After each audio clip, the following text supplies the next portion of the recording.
There comes a silent moment in the life of every chosen one when the illusion falls away. The applause of people becomes meaningless. The image you present to the world becomes less important than the truth of who you are when no one is watching. In that moment, you begin to understand something powerful. Spiritual maturity is not about appearing holy. It is about becoming whole. Many claim they are called. Many speak about purpose, destiny, awakening, and divine selection. But being chosen is not a title to wear. It is a responsibility to carry.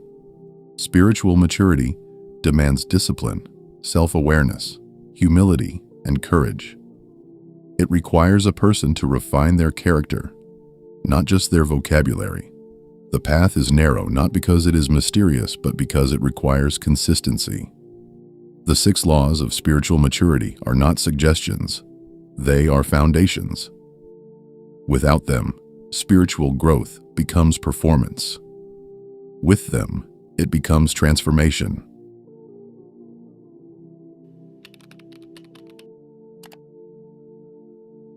First law: thou shalt not preach what I do not practice myself.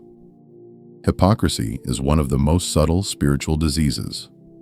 It begins when words grow faster than character.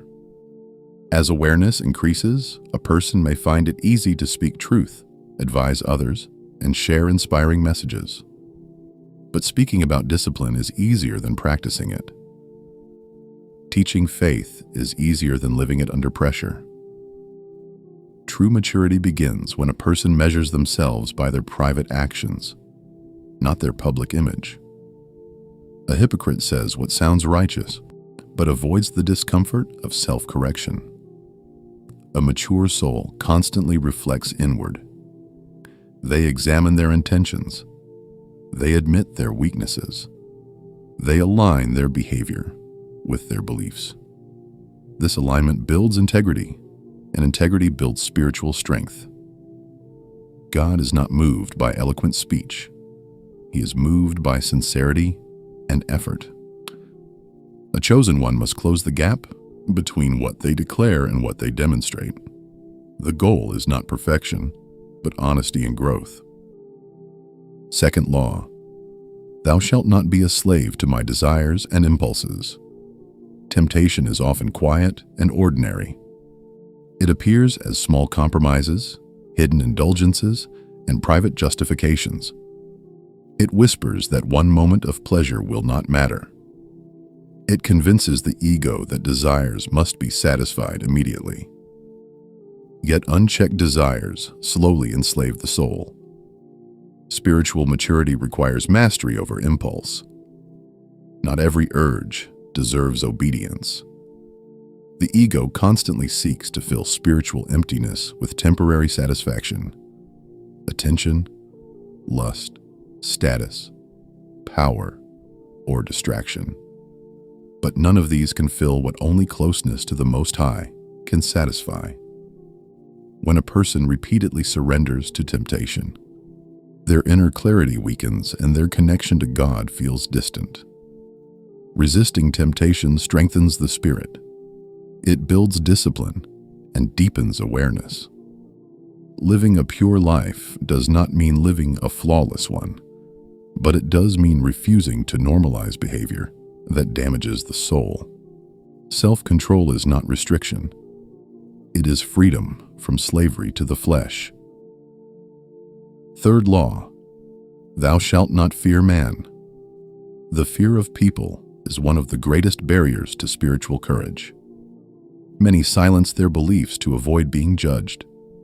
Many dilute their faith to appear acceptable. Some even deny their convictions when facing pressure. This fear shifts loyalty from the Creator to creation. Human approval is temporary. Human rejection is temporary. This life itself is temporary. But God's reward is everlasting. To compromise eternal truth for momentary comfort is a poor exchange. When a person obeys people over God, they choose short-term safety over eternal accountability. To fear God means to respect his authority above all else.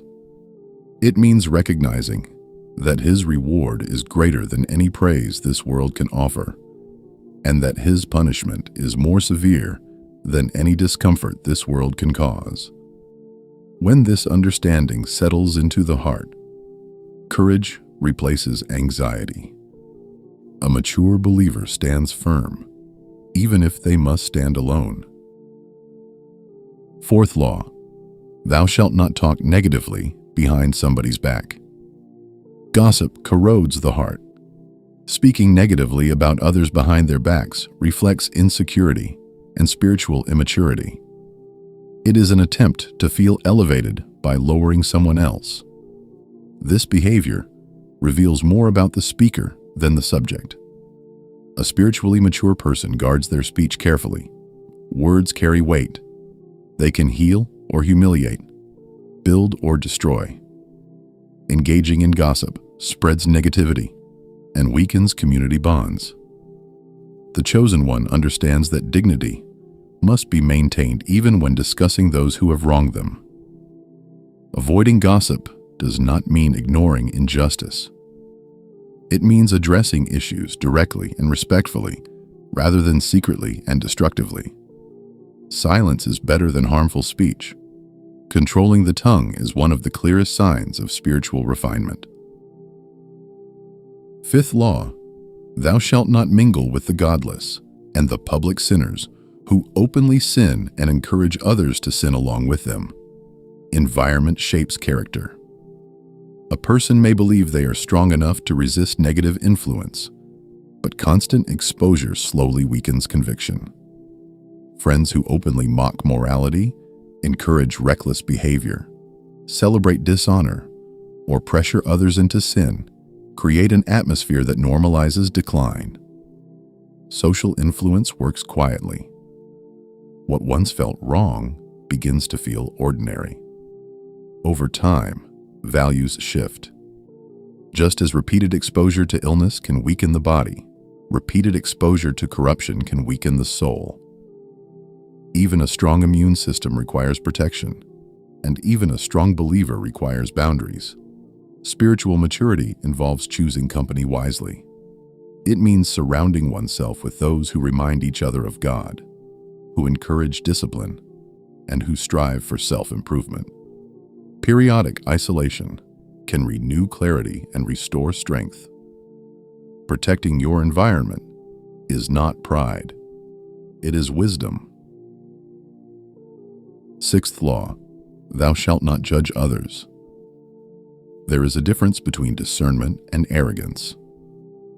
Spiritual maturity allows a person to recognize harmful behavior without adopting a superior attitude. Observing wrongdoing does not grant permission to look down on others.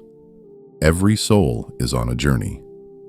The one who appears lost today may find guidance tomorrow. The one who feels secure today may be tested tomorrow. Guidance belongs to God alone. It is not the role of the chosen one to close the doors of mercy on anyone. Self-righteousness is a hidden danger. When a person begins to believe they are morally superior, they fall into one of the oldest spiritual traps. Humility protects the heart.